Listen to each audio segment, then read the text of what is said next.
नमस्कार दोस्तों, स्वागत है आपका टीचिंग लर्नर्स में। मैं सितांशु श्रीवास्तव आपके लिए आज एक नया टॉपिक लेकर उपस्थित हुआ हूँ जिसका नाम है प्रतिशत। ठीक है, तो ये टेट, सुपर टेट और रीट, साथ ही साथ सी टेट में भी टॉपिक है जो हमारे लिए यूज़फुल है। चलिए आज आके हम लोग इसको देखते हैं। तो सबसे पहले कुछ महत्वपूर्ण मैंने फ्रैक्शन बना रखे हैं जो लर्न करना यानी याद करना आप लोगों के लिए मोस्ट इम्पॉर्टेंट है। ये लर्न करने का रीज़न ये है, ये आपके कैलकुलेशन टाइम को कम कर देगा। यहाँ लिखा है 4%। क्या लिखा हुआ है? 4%। ये कुछ इम्पॉर्टेंट प्रतिशत हैं जो पिछली परीक्षाओं में कहीं ना कहीं आए हुए हैं, जिनको यहाँ नोट किया गया है। ठीक है, तो ये प्रतिशत में बदला कैसे गया ये देख लीजिए। प्रतिशत का मतलब होता है पर 100 यानी कि अपॉन 100। तो 4 एकम 4 और 4 से 25 आए। ठीक है, इस तरीके से 125 हुआ। 4 के बाद 5% का मतलब 5/100 होता है। अगर किसी भी प्रतिशत दे रखा है तो अपॉन में 100 आप कर दीजिए, आपको वैल्यू मिल जाएगी। 5% का मतलब 1/20। 6 सही 1/4%। इसका मतलब हुआ 6 चौके 24 और 25/4 बटा 100 हो जाएगा।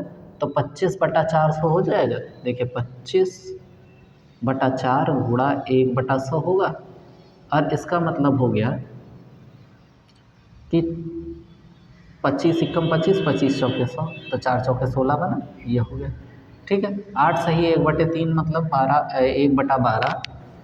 10% का मतलब 1/100, 1/10। तरीका बता दिया है कैसे करेंगे, ये लर्न करने। 12.5% का 1/8 होता है, 15% 3/20 होता है। ठीक है, 20% का मतलब 1/5, 25% का मतलब 1/4, 30% का मतलब 3/10, 33 सही 1/3 का मीनिंग होता है 1/3 और 40% का मतलब होता है 2/5। ठीक है, 50% आधा यानी कि 1/2 हो गया। 60% 3/5, 66 सही 2/3% का मतलब 2/3 और 70% का मतलब 7/10। 75% 3/4, 80% 4/5, 90% 9/10 और 100% का मतलब आप इसको 1/1 भी लिख सकते हैं। ठीक है, 125% का मतलब 5/4, 150% का मतलब 3/2, 200% का मतलब 2/1। ठीक है, और 14 सही 2/7% का मतलब होता है 1/7। इसमें भी अगर मोस्ट इम्पॉर्टेंट की बात देखें तो ये हो गया एक आपका 10% हो गया। 25% बहुत ज़्यादा आता है। 75% की बात होती है, 125 लगभग लगभग इसमें सारे के सारे इम्पॉर्टेंट ही हैं, बट मैं मोस्ट इम्पॉर्टेंट उसमें भी आपको बता दे रहा हूँ जो सबसे ज़्यादा बार आए। ठीक है, लर्न तो आपको सारे करने हैं, लेकिन जो आपको लर्न ही होना चाहिए। इससे फ़ायदा ये होगा कि आपका समय बचेगा, सबसे ज़्यादा आपका समय बचेगा परीक्षा में। ठीक है, एक 8/3 हो गया। ठीक है, और हाँ, और ये वाला पोर्शन। ठीक है, बाकी लर्न तो करना ही करना है, लेकिन ये तो मोस्ट इम्पॉर्टेंट है। ठीक है, अब हम टॉपिक पे आते हैं। मेन क्या है? प्रतिशत। टॉपिक का नेम है प्रतिशत। प्रतिशत का मतलब होता है प्रति मतलब प्रत्येक और शत का मतलब 100, यानी प्रत्येक 100 कह सकते हैं क्या? प्रत्येक 100। और इसको हम एक भाषा में और भी लिख सकते हैं दूसरी तरह से, कि ऐसा फ्रैक्शन जिसका हर हर कितना हो, यानी कि डिनोमिनेटर कितना हो, 100 हो। अंश क्या भी हो कोई फर्क नहीं पड़ने वाला, जिसका हर 100 है। जैसे मैंने लिखा 2/100, तो इसको मैं 2% लिख सकता हूँ। ठीक है, बस इतना सा मीनिंग है प्रतिशत का। प्रतिशत को भिन्न में बदलना, कन्वर्ट परसेंट इनटू फ्रैक्शन। देखिए सीधे सीधे मैं इसको ऐसे कह सकता हूँ कि जैसे मैंने कहा x%। क्या बोला? x%। तो x% का मीनिंग हो गया x/100। क्या हो गया? x/100। जैसे हमने ऊपर कर रखा है, इसी टाइप में मैंने आपको 2 क्वेश्चन यहाँ बता रखे हैं। पहला है 10%। देखिए 10% का मतलब 10/100। एक जीरो कैंसिल, 1/10 आ गया। कितना आ गया? 1/10। देखिए यहाँ पे भी 1/10 था। दूसरा प्रश्न है 25%। क्या है? 25%। तो 25/100 हो जाएगा? नहीं होगा। और अगर 25/100 होता तो 25 एकम 25, 25 चौके 100। एक बार यहाँ चेक कर लेते हैं क्या हम लोग करेक्ट हैं। 25%, ये देखिए 1/4 आ रहा है, ठीक है। अब अगर मैं बात करूँ नेक्स्ट क्वेश्चन की, एक मिनट,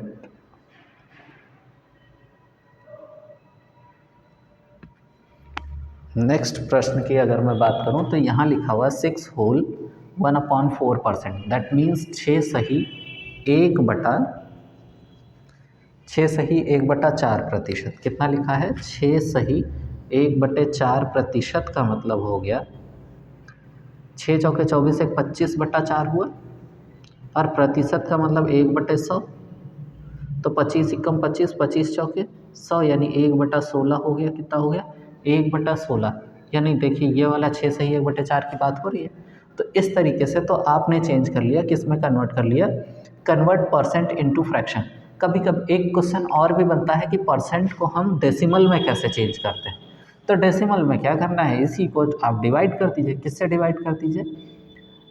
1 को 16 से डिवाइड कर दीजिए, वो डेसिमल में चेंज हो जाएगा। तो 16 दशमलव लगेगा, जीरो बढ़ेगा, जीरो बढ़ेगा तो जीरो लगेगा, 16 छक्का 96 हो जाएगा, 4 आया 40 हो जाएगा, 16 दूना 32 हो जाएगा, ठीक है। 8 50 80 हो गया, 16 पंचे 80 हो जाएगा। ये पूरा पूरा कैंसिल हो गया, यानी 0.0625 परसेंट को डेसिमल में भी बदल लिया, ठीक है। ठीक, अब अगला जो दे रखा है वो क्या लिखा है कि भिन्न को, अभी तक हम परसेंट को भिन्न में बदल रहे थे, यानी कि परसेंट को फ्रैक्शन में चेंज कर रहे थे। अब अगर मुझे फ्रैक्शन को परसेंट में बदलना हो, किस में बदलना हो? फ्रैक्शन को परसेंट में बदलना हो, तो आपको शायद नीचे के क्वेश्चंस नहीं दिख रहे होंगे, लेकिन आपका क्वेश्चन मैं नोट कर दे रहा हूँ। फर्स्ट है 4/5 कन्वर्ट इनटू परसेंटेज, दूसरा है 14 होल 2/7 कन्वर्ट इनटू परसेंटेज, ठीक है। 4/5 है, किस में चेंज करना है? परसेंट में। एक चीज़ ध्यान रखिएगा कि यहाँ आप लिख सकते हैं x/y इंटू 100, क्या हो जाएगा? इंटू 100 हो जाएगा, और परसेंट का साइन लग जाएगा, ठीक है। यहाँ मैंने इंटू 100 किया, तो 5 एकम 5, 20 पंचे 100, यानी 20 चौके 80%। कितना हो गया? 80%। अच्छा, हम यहाँ चेक कर लें अपने इसमें, देखिए 4/5 है, यहाँ भी 4/5 आ रहा है, तो अगर ये वैल्यू इधर 80% का मतलब 4/5, तो 4/5 का मतलब भी तो 80% होता है। देखिए आ गया। इसी तरीके से 14 सही 2/7 का मतलब क्या हुआ? 100/7 हुआ। 7 14 7 98 2। अब यहाँ किससे गुणा करा दिया जाएगा? 100 से गुणा करा दिया गया। कितना गुणा करा दिया गया? 14 सही 2/7 क्या है? 14 सही 2/7 का अगर हम क्या निकालें? परसेंटेज। तो ये देखिए परसेंट में निकालना है, तो मल्टीप्लाई किससे करना है? 100 से करना है, ठीक है। तो अब अगर इसको हम करने जाएंगे तो ये 1000 हो गया, 10,000, 10,000/7।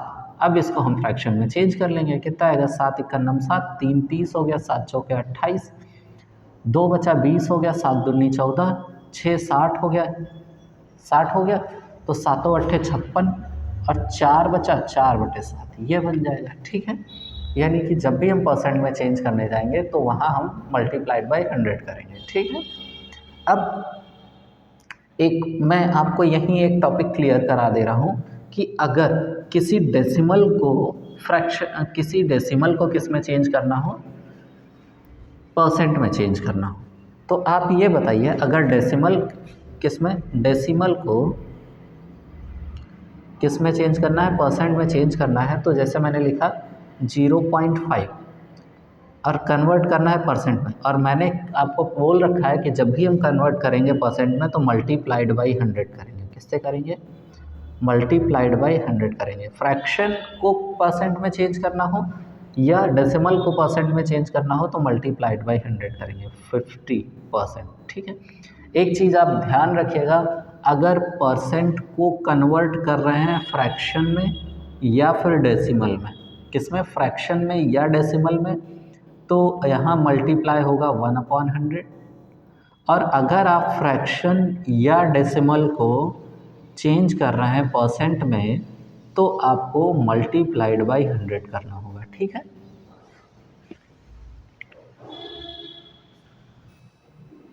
अब आइए कुछ महत्वपूर्ण सूत्र या नियम हम कह सकते हैं जो कि रूल्स यहाँ दिए गए हैं। सबसे पहले जैसे x का y% निकालते हैं, दैट मीन्स हुआ x का मीनिंग यानी ऑफ जो होता है उसका मल्टीप्लाई ही होता है।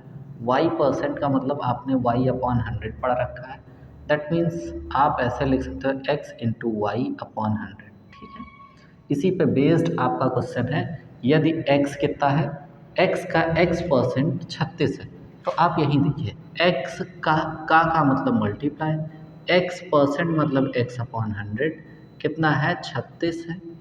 तो x की वैल्यू क्या होगी, अच्छा x को x से गुणा कराएंगे तो x² हो जाएगा। ठीक है, और ये 100 इधर शिफ्ट हो जाएगा क्योंकि डिवाइड में है, तो इधर जाएगा तो मल्टीप्लाई हो जाएगा। तो क्या 3600 हो जाएगा, क्या हो जाएगा, 3600 हो जाएगा। और अगर 3600 हो गया तो जब स्क्वायर होता है तो स्क्वायर का मतलब क्या मैं इसको 60 का स्क्वायर लिख सकता हूँ। क्यों लिख सकता हूँ, बिकॉज ये 36 6 का स्क्वायर होता है और इसके पास 2 जीरो है, तो आपने स्क्वायर में पढ़ा है कि जीरो के पेयर्स बन जाते हैं, तो 60 का स्क्वायर हो गया। अगर दोनों जगह से स्क्वायर हटा दूँ तो x इज टू 60 आ जाएगा, नहीं आएगा, क्या आ जाएगा, x की वैल्यू क्या आ जाएगी, 60 आ जाएगी, यानी कि वो वैल्यू क्या है, 60 है। ठीक है, इसी तरीके से अगर मैं दूसरा प्रश्न करूं, ठीक है, दूसरा प्रश्न हमारा क्या है कि x का 25%, कितना, x का 25% मतलब 1/25/100 बराबर 600 है, कितना है, 600 है। तो वैल्यू क्या होगी, तो x आप चाहें तो यहीं कट कर ले, 25 कम 25, 25 चौके 100, x बराबर क्या हो जाएगा, डिवाइड में है तो उधर जाएगा तो मल्टीप्लाई हो जाएगा, क्या हो जाएगा, मल्टीप्लाई, यानी कि 2400 रुपये, कितना हो जाएगा, 2400 रुपये हो जाएगा। ठीक है, ऑप्शन में है, यानी कि ऑप्शन बी आपका करेक्ट ऑप्शन हो जाता है। अब जो नेक्स्ट रूल है वो कहता है कि अगर किसी भी सामान की मूल्य वृद्धि, यानी कि उसकी जो कॉस्ट प्राइस है, प्राइसिंग यानी पर केजी जो रेट है वो या तो बढ़ जाए या फिर घट जाए, ऐसे केसेस में आपसे क्वेश्चन पूछा जाता है कितने % की कमी कर दी जाए खपत में, तो या कितने % की वृद्धि कर दी जाए ताकि हमारे खर्च पर कोई भी इफ़ेक्ट ना पड़े। ठीक है, तो जब मूल्य वृद्धि या कमी होने पर खर्च अपरिवर्तित रहे तो खपत जो होगी, खपत में प्रतिशत कमी क्या होगी, वो प्रतिशत कमी होती है बी, क्या, बी माइनस ए अपॉन, किस पे बात हो रही है, B minus A upon B in 200, क्या हो जाएगा, इन 200 कैसे होगा, जैसे मैंने कहा कि कोई खपत में प्रतिशत कमी, तो प्रतिशत कमी कब होगी, जब मूल्य बढ़ेगा, क्या होगा, मूल्य बढ़ेगा। मैंने कहा कोई चीज़ 20 रुपये प्रति केजी थी, 20 से बढ़कर 30 रुपये हो गई, कितनी हो गई, 30, तो पहले ए थी, अब क्या हो गई, बी हो गई, ए से बढ़कर बी हो गई, तो B minus A upon B, तो जो कमी निकलेगी खपत में वो किस पे निकलेगी, बी पे निकलेगी। ठीक है, इन 200। आइए क्वेश्चन कर लेते हैं। अच्छा, खपत में वृद्धि भी देख लेते हैं, फिर करते हैं सेम कंडीशन। अब जैसे अभी मैं यही कहता कि 30 रुपये पर केजी था, क्या कितना हो गया, 20 रुपये पर केजी, तो ये ए हो जाएगा और ये बी हो जाएगा, या आप ऐसे ही, हाँ, क्या ए माइनस बी हो जाएगा, फिर क्या हो जाएगा, A minus B upon B into 100। ठीक है, तो ये आपके कह सकते हैं फॉर्मूलाज हो गए। ठीक है, अब अगर मैं बात करूं यहाँ पे क्वेश्चन की, इन्होंने कहा है कि अमरूद का मूल्य ₹30, यानी कि ये ए हो गया, प्रति किग्रा से बढ़कर, केजी से बढ़कर कितना हो जा रहा है, ₹40 प्रति किलो हो जा रहा है, तो मुझे खपत में कितने प्रतिशत की कमी करनी होगी, यानी प्रतिशत कमी की बात हो रही है, प्रतिशत कमी की बात हो रही है, तो कमी में क्या होता है, B minus A upon B into 100। ठीक है, अभी हम लोगों ने आइडेंटिफाई किया कि बी क्या है 40, ए क्या है 30 अपॉन बी क्या है, बी है 40 इंटू 100 हो गया। ठीक है, माइनस किया तो 40 माइनस 30 10 अपॉन 40 इंटू 100, इसने इसको कैंसिल किया और 25 4 जा यानी कि 25% की क्या हो गई, उसे कमी करनी पड़ेगी खपत में। किसमें? खपत में उसे 25% की कमी करनी पड़ेगी। ठीक है। नेक्स्ट है चीनी का मूल्य कितने रुपए से बढ़कर 36 रुपए से बढ़कर ए हो गया से घटकर 20 रुपए रह जाता है। ठीक, ए से बी हो गया। तो अब कितने परसेंट की खपत में प्रतिशत वृद्धि करें ताकि उसका खर्च परिवर्तित रहे? तो प्रतिशत वृद्धि आप जानते हैं फॉर्मूला ए माइनस बी, तो 36 माइनस 30 बटा 36, 36 या 30, 30 क्योंकि अपॉन में 20 है। क्या है? अपॉन में बी होता है। क्या होता है? अपॉन में बी होता है और बी हमारी 30 है इंटू 100। तो ऊपर माइनस किया तो 6 बटा 30 गुणा 100 आ गया। तो 6 पंचे 30 और 5 एकम 5, 20 पंचे 100 यानी कि कितने प्रतिशत की बढ़ोतरी करनी पड़ेगी, वृद्धि करनी पड़ेगी? वो है 20% की। कितने प्रतिशत की? यहाँ जो है 20% हमारा आ गया। क्या आ गया? 20% आ गया। तो ऑप्शन में चेक करते हैं, तो ऑप्शन में 20% यानी कि ये मिस्टेक है, तो इसको करेक्ट कर लेते हैं और यहाँ 20% कर लेते हैं। ठीक है, तो ये ऑप्शन हमारा करेक्ट हो गया। तो आज की क्लास यहीं समाप्त होती है। ये भाग 1 है और इसके अगली क्लास आपको कल मिलेगी। आपको अगर वीडियो अच्छा लगा है तो प्लीज़ लाइक, सब्सक्राइब एवं शेयर ज़रूर करें एवं कमेंट करके ज़रूर बताएं कि क्या सुधार इसमें किया जा सकता है। आपके सुझाव के लिए हम आभारी रहेंगे। धन्यवाद।